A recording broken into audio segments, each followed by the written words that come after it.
Laku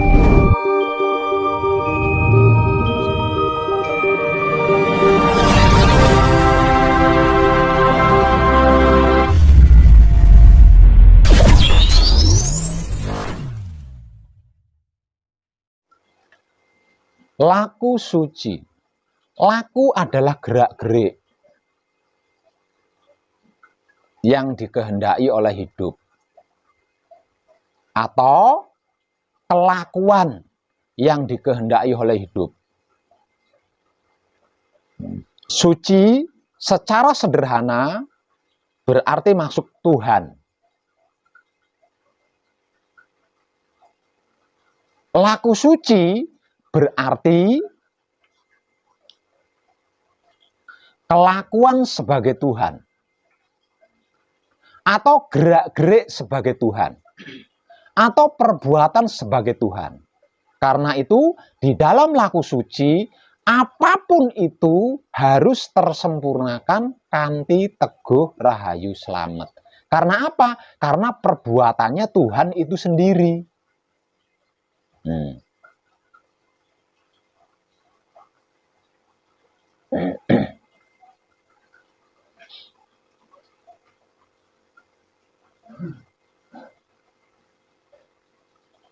Apa resikonya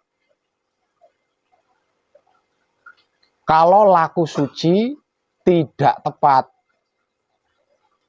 Apa resikonya kalau laku sucinya gagal?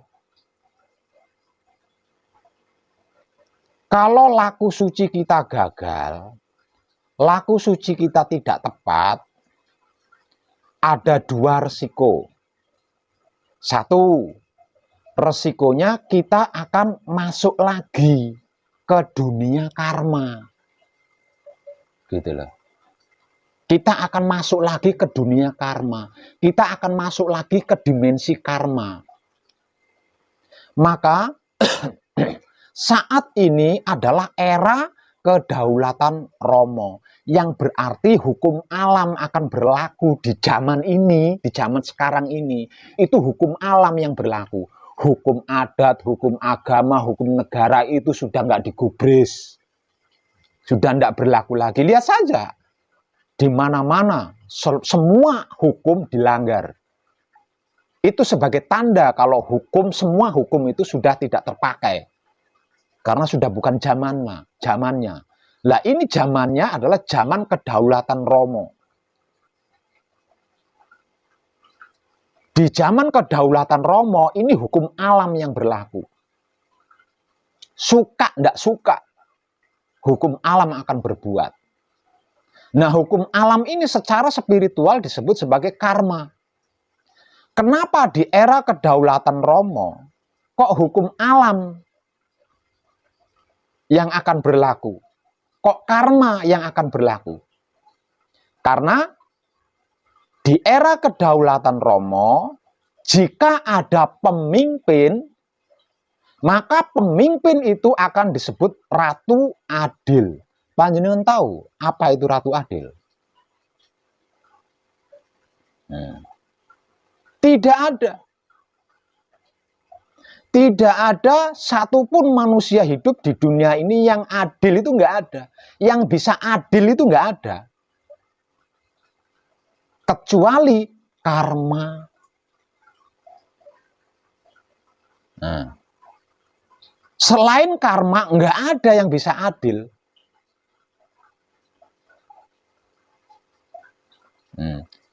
Di dalam pemerintahan Ratu Adil, itu karma yang akan berlaku kepada kita, yang akan berbuat kepada kita. Karena selain karma, nggak ada yang adil, itu nggak ada.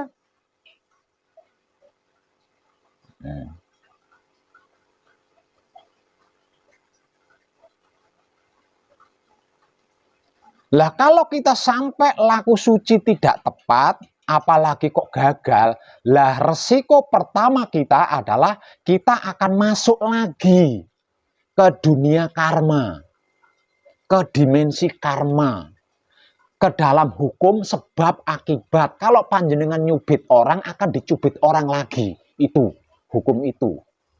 yang akan berlaku kepada kita kalau kita sampai laku sucinya tidak tepat, apalagi sampai gagal. Yang kedua, kalau laku sucinya tidak tepat dan sampai gagal, resiko kedua kita akan kembali kepada dunia masalah. Simpelnya dunia masalah. Dunia masalah itu apa? Dunia masalah itu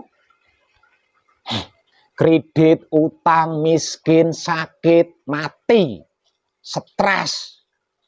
Itu dunia masalah. Kita akan mengalami semua itu. Kalau laku suci kita tidak tepat, laku suci kita gagal, satu, kita akan masuk terperosok lagi ke dunia karma. Yang kedua, kita akan mengalami sakit, kita akan mengalami kekurangan, kita akan mengalami dililit hutang, kita akan mengalami stres karena banyaknya masalah. Ujungnya kita akan mengalami mati, dipendam, hidup tetap sempurna karena putra. 4 anasirnya belum tentu sempurna, gentayangan di alam sana, raganya buat rebutan cacing tanah. Itu kalau sampai laku sucinya tidak tepat dan gagal.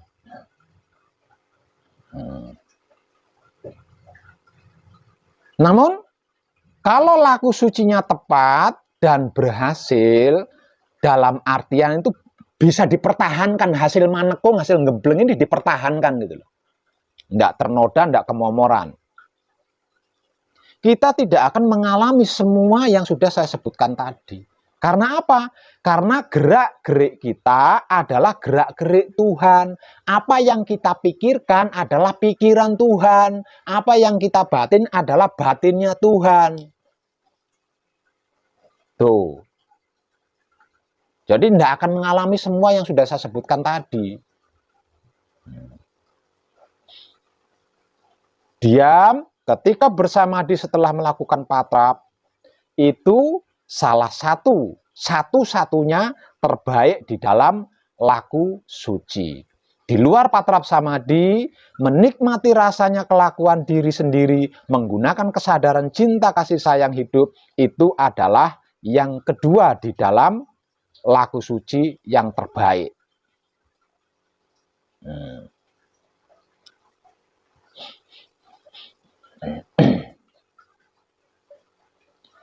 Kalau kita sampai lepas di 2 jalur itu,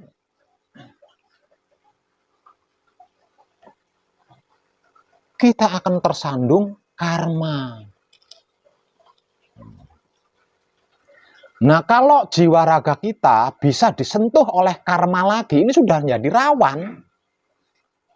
Karena apa? Karena tidak menutup kemungkinan akan disentuh kedua kalinya, disentuh lagi ketiga kalinya, selama-lama menjadi kebiasaan seperti masa lalu kita.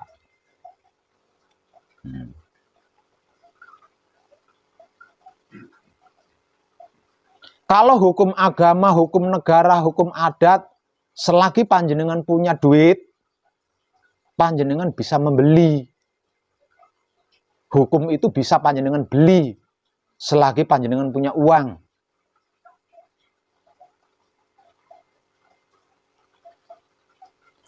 Hukum agama, hukum adat, hukum negara, kalau panjenengan cerdas, itu bisa panjenengan politiki. Tapi hukum karma nggak bisa. Hukum karma tidak bisa. Makanya saya katakan tidak ada satupun makhluk yang bisa adil di dunia ini. Manusia manapun tidak akan bisa adil selama hidup di dunia ini. Yang bisa melakukan itu adalah karma. Nah, ini zamannya. Selama ini kan kita mengingkari karma ini. Nah, ini zamannya, ini dunianya, ini eranya, ini peradabannya, ini kedaulatannya. Nah, kalau ratunya ratu adil, berarti hukumnya hukum karma. Karena tidak ada yang bisa adil selain karma.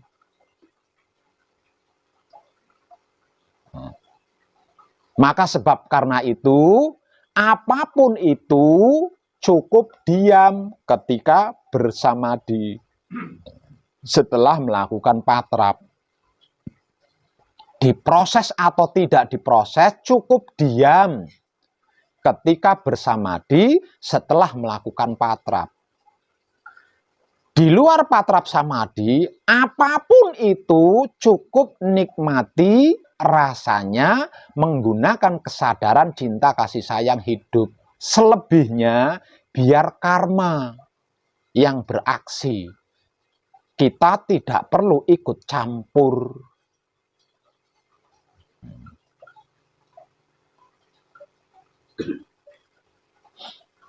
Jadi kalau panjenengan difitnah, dibully, dibenci oleh seseorang, biarkan karma waktu yang akan membuktikan. Biarkan kejadian karma yang akan menceritakan. Nggak usah ikut campur.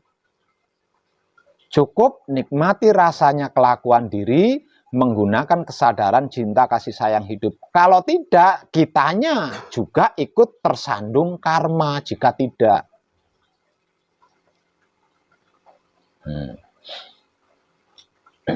Di sini orang-orang yang tidak baik terjebak di sini, tidak bisa.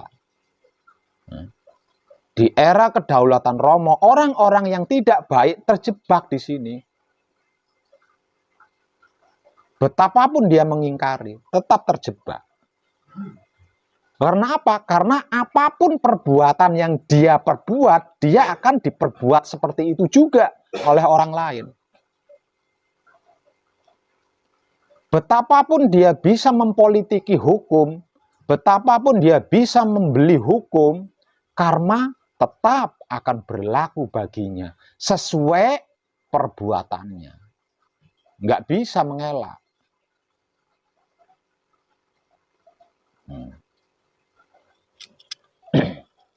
Nah, kalau kita sampai laku sucinya tidak tepat, apalagi sampai gagal, lah kita akan kembali lagi ke situ.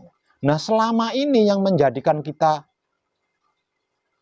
sering bersedih, sering menderita, sering kekurangan, sering gelisah, sering ragu, sering takut, itu perbuatan karma. Gagal di situ, gagal di sini, itu semua karma. Nah, jangan sampai kita kembali lagi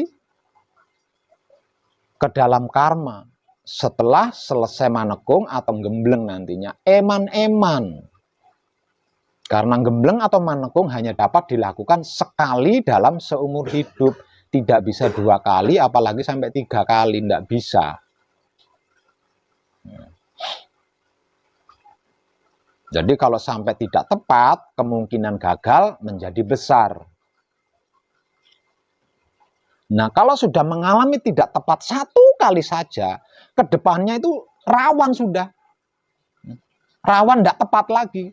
Kalau sudah disentuh karma sekali saja, maka kedepannya itu sangat mudah disentuh karma untuk yang kedua, ketiga, keempat kalinya, dan seterusnya. Nah, ini untuk orang-orang yang masih belajar, laku suci itu terasa seperti orang dikekang, seperti orang di penjara.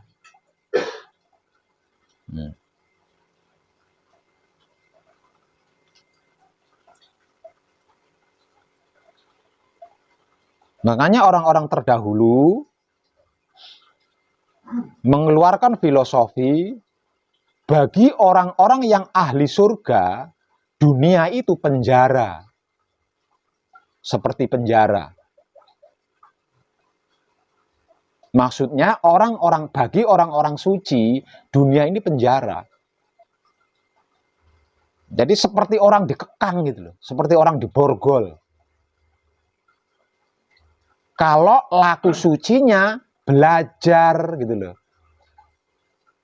Kalau laku sucinya ini masih belajar, itu seperti dikekang. Bagaimana tidak dikekang?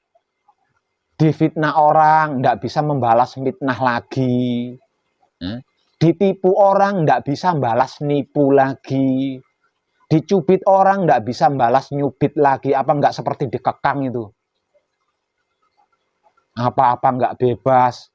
Karena apa-apa harus tersempurnakan kanthi teguh rahayu slamet. Jadi kalau masih belajar itu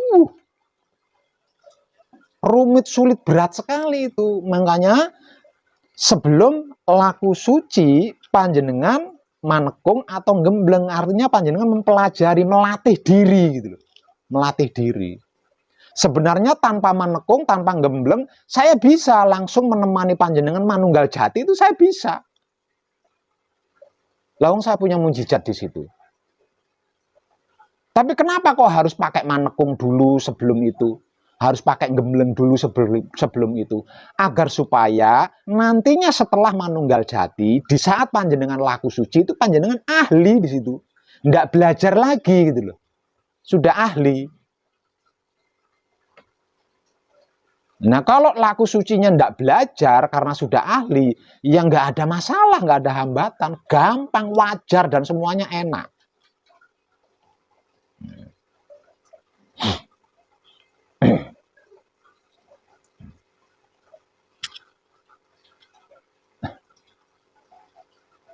Jadi di dalam laku suci, panjenengan mendengar apapun, melihat apapun, mencium apapun, biarkan.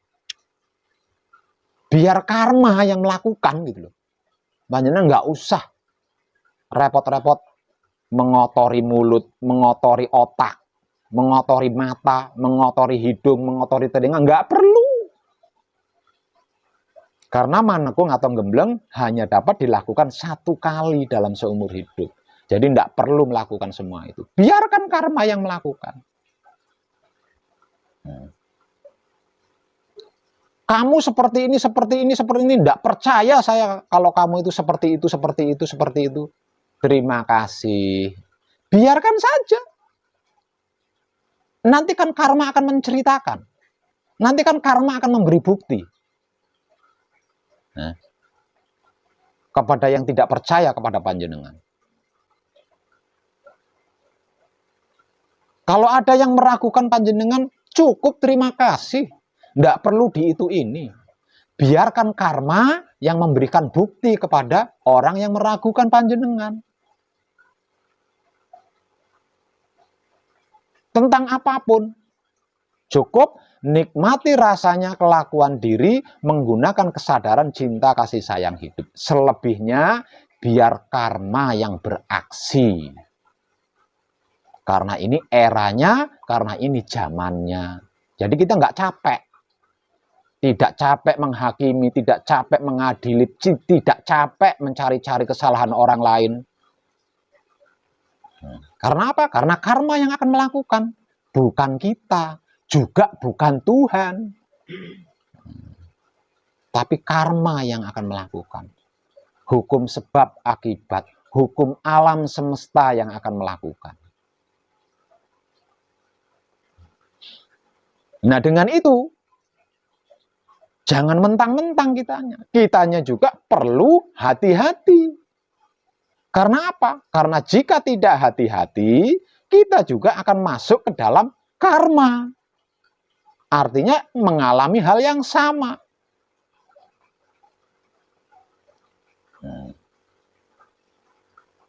Upaya berhati-hati terbaik, termudah, dan tergratis adalah menikmati rasanya kelakuan diri sendiri menggunakan kesadaran cinta kasih sayang hidup. Itu adalah terbaik, tergampang, termudah, dan tergratis. Sedangkan upaya-upaya hati-hati lainnya itu tidak gampang dan tidak gratis.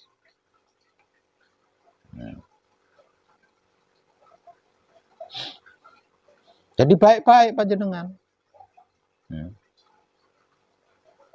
Glegeken panjenengan harus tersempurnakan kanthi teguh rahayu slamet. Kentutnya panjenengan harus tersempurnakan kanthi teguh rahayu slamet. Kencingnya panjenengan harus tersempurnakan kanthi teguh rahayu slamet. Beolnya panjenengan harus tersempurnakan kanthi teguh rahayu slamet. Angop, nguap, wah, tandanya ngantuk. Itu juga harus tersempurnakan kanthi teguh rahayu slamet. Mulet ketika tidur itu pun harus tersempurnakan kanthi teguh rahayu slamet. Karena apa? Karena sebelum manunggal jati, laku kita adalah laku murni menuju suci. Sesudah manunggal jati, laku kita adalah laku suci menuju kelanggengan. Jadi tidak bisa angop asal wah, tidak bisa gitu. Gelegean atau wah, tidak bisa gitu. Itu orang awam itu. Itu orang awam. Dari duduk berdiri asal tidak bisa, itu orang awam. Orang-orang yang sedang menikmati rasanya kelakuan diri, menggunakan kesadaran cinta kasih sayang hidup, tidak seperti itu. Tidak seperti itu. Apapun yang dilakukan penuh kesadaran.